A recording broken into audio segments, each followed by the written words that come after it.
100% Dragon. 100%.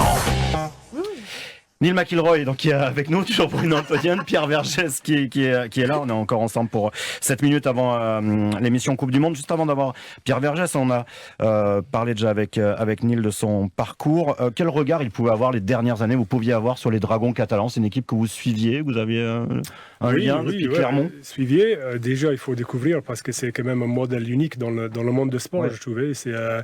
On peut parler des Warriors d'Auckland, qui est une équipe étrangère qui joue en Australie, mais c'est la même langue et la même culture. Donc je trouve déjà c'est remarquable qu'une ville comme Perpignan peut se porter et peut avoir deux équipes de rugby professionnelles, mais aussi avec cette partie anglais-franco. Donc voilà, bien sûr, oui, j'étais conscient de leur présence et conscient de leur niveau de jeu aussi.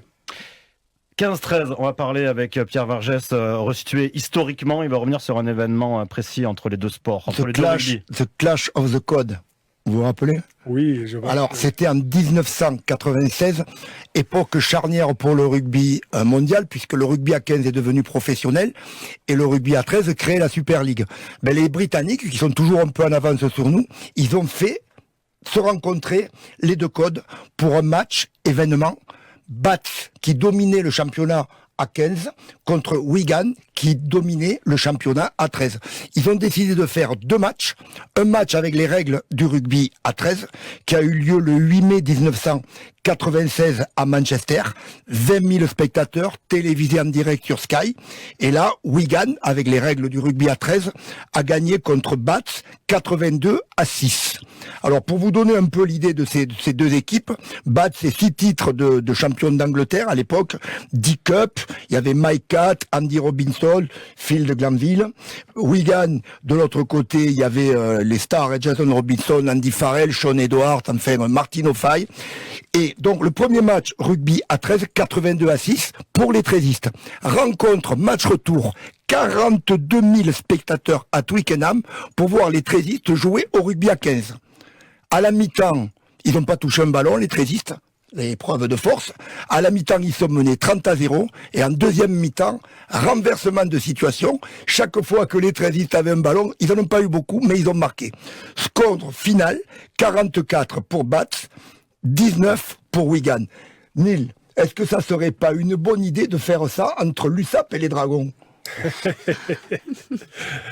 Ça rapporterait plein d'argent en plus. Ça rapporterait plein et on peut faire plusieurs guichets fermés, je pense, dans les deux stades. Ça peut être intéressant. C'est un challenge. C'est vrai qu'il y a beaucoup de choses qui se ressemblent. Après, il y a la spécificité de toucher mêlé et la continuité de jeu.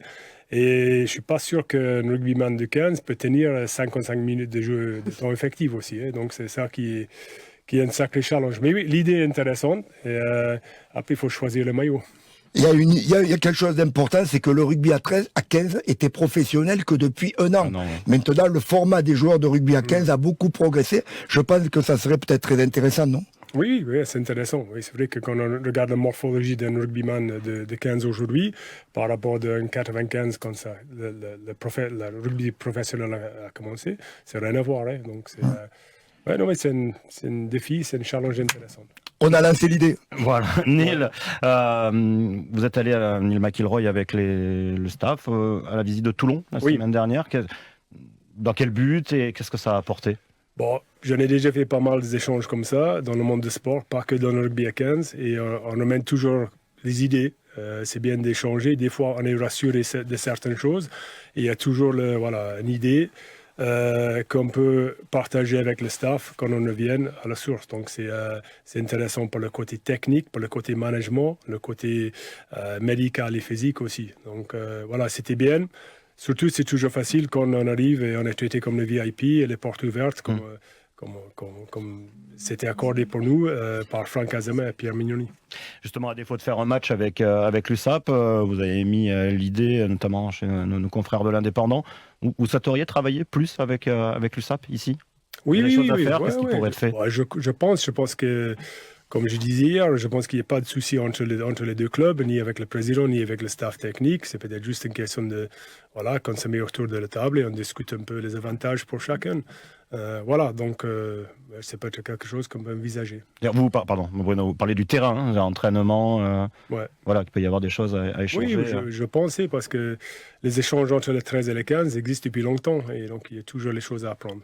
C'est vrai que le fait que les championnats soient décalés permet à ceux qui ont la tête dans le guidon une fois que la saison est terminée d'aller voir ce qui se fait ailleurs. On a vu Fabien Galtier, Franck Azema venir, Sean Edwards venir régulièrement à Gilbert Brutus regarder ce que faisaient les Dragons catalans, et c'est vrai, pour avoir échangé avec Steve McNamara, il n'est pas contre aussi, quand la saison de Super League se termine, d'aller parler et discuter certainement avec Patrick Arletas. Bien sûr.